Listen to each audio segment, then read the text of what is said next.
This album is really a reflection of many things about me in the last 2 years. My beliefs, my spiritual beliefs, my political beliefs, my hopes, my fears, my dreams, my sexuality, my philosophy, my progress as a musician, as a songwriter, singer, band leader,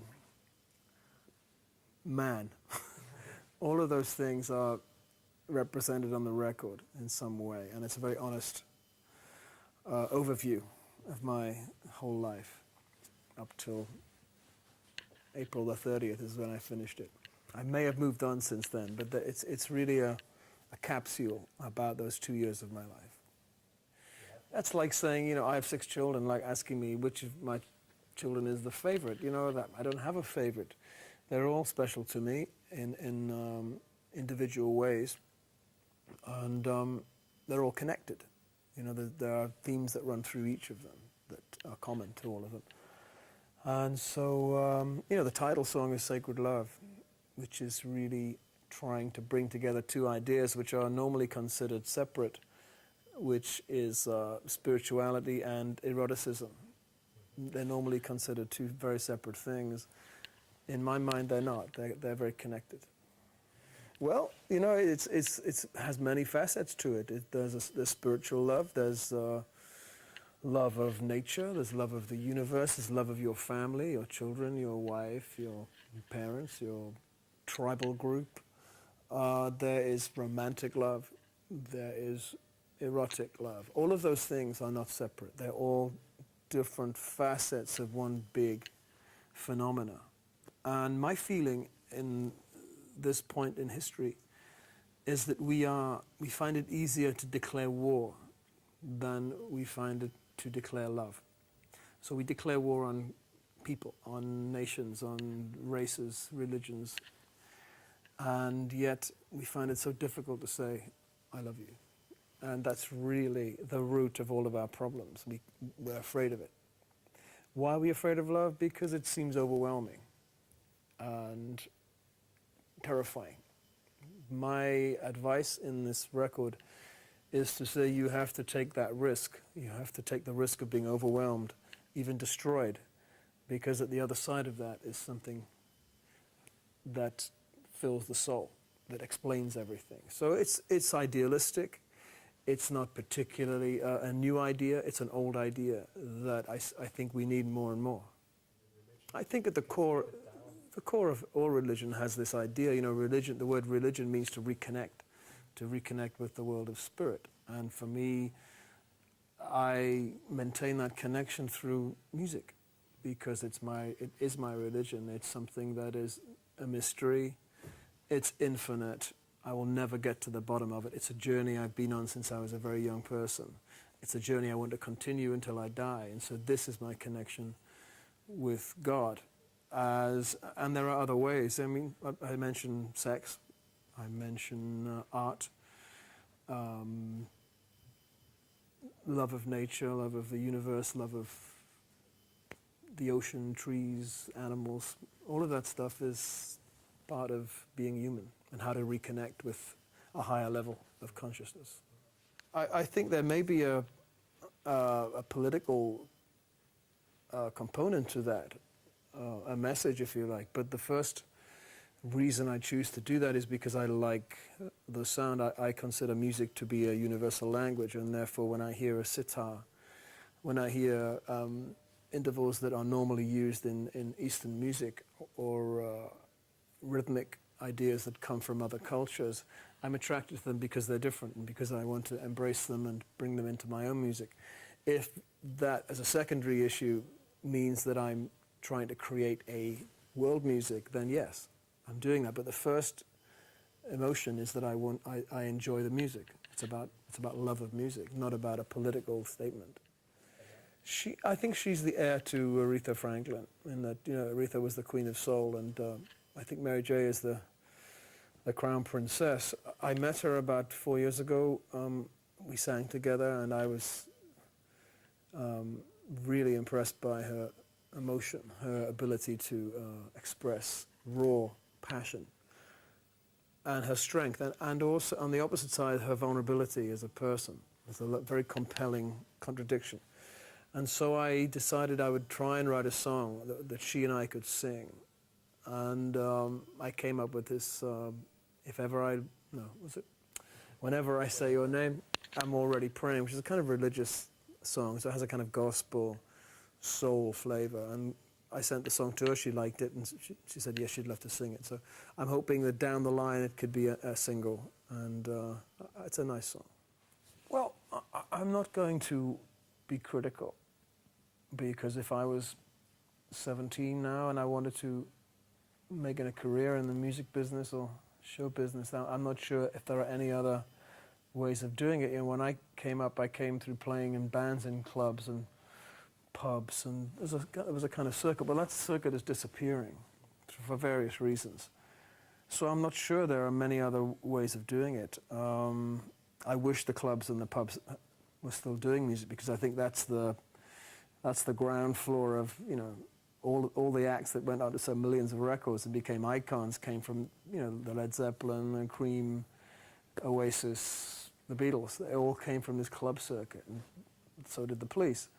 Now it's disappearing, so we're left with these TV shows. I don't know whether they're good or bad. I mean, it's just different. Yes, it must be, and I haven't done it yet. This is the long search, you know, to do something perfect. But, you know, really, the only perfect music, genuinely, is silence. And all we do as musicians is we create frames for silence. So perhaps the perfect pop song is 4 minutes of silence, but I think John Cage already did that, so, you know, he's written the perfect pop song. Well, the day I'm told to stop writing music, this is the day I die. I mean, you know, that would be no ambition for me at all. So. No, the perfection will constantly recede. You'll never reach it. Well, on September the 11th, like everyone else, I was traumatized, and the last thing I really wanted to do was sing. But I was coerced by my band, who said, look, we need to play because we want to express something. And then I asked the audience who were there, I'd come from all over the world to be in my backyard, and they too needed some kind of event that would make them feel maybe better. So I agreed to do it. It wasn't the show we'd rehearsed. It was a different show, a little more somber, a little more thoughtful. But I suppose by the end of it, I began to feel that perhaps that this was the right thing to do, because terrorism wants to stop us expressing ourselves, wants to stop us thinking by making us afraid. And so in a small way, it became an act of defiance in the face of terrorism. So I suppose it was the right thing to do. It was filmed. I've never seen the film. I would find it too upsetting to watch it myself, because I lost a friend that day. But I'm now glad we did it. And people who've seen it told me it's a good document of that particular day. Not particularly happy, but nonetheless a truthful one. The next day after the concert, the audience left. I went back home to their countries. The crew took down the equipment and left the house. My family had gone back to England. I was left alone. I was very alone. So September the 12th, I had a lot of time to think, and I was trying to figure out what my position could be in this new world that had been created. And I didn't come up with an easy answer. But I came up with a lot of questions, really, about this idea of why it's much easier to destroy than to love. And slowly the idea of fear, that we are afraid of it. We're afraid to evolve. We're afraid to wake up to reality and live in this closed world of warfare and bullets and bombs and destruction. And it's really a reductionist view of the world, saying the world is too complicated to deal with, so I'm going to turn it into two things, bad and good. And I'm good and you're bad.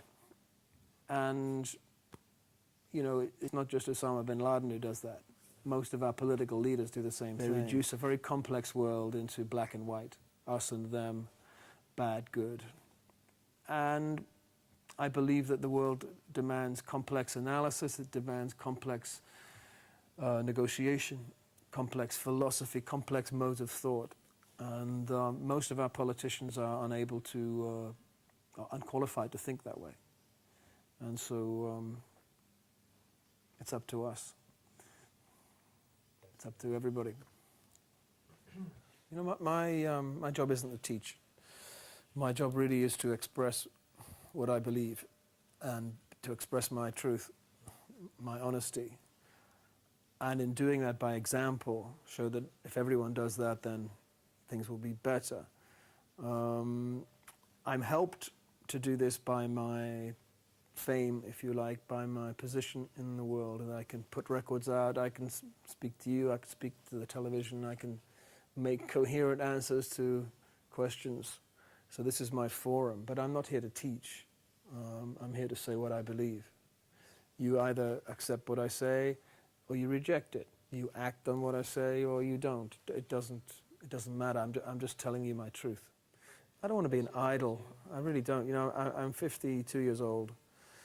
I want respect more than I want adoration. I think adoration is something that doesn't mean anything really for human beings. But you know, respect, understanding is more important. Well, some people may listen to me. You know, it just seems to me common sense that if you burn a forest that's full of millions of species of insects, of birds, of animals, trees, shrubs, and you do it because you want to build a hamburger ranch or you want to dig for oil, the trade doesn't add up, because of all of these species have a right to be here just for them, because they exist and they have a right to exist.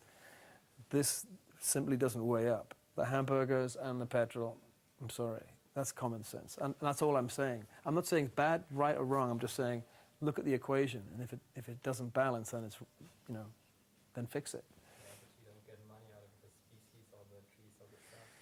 There's more to life than money. There's more to... we're here to live in balance with other creatures on this planet, other species.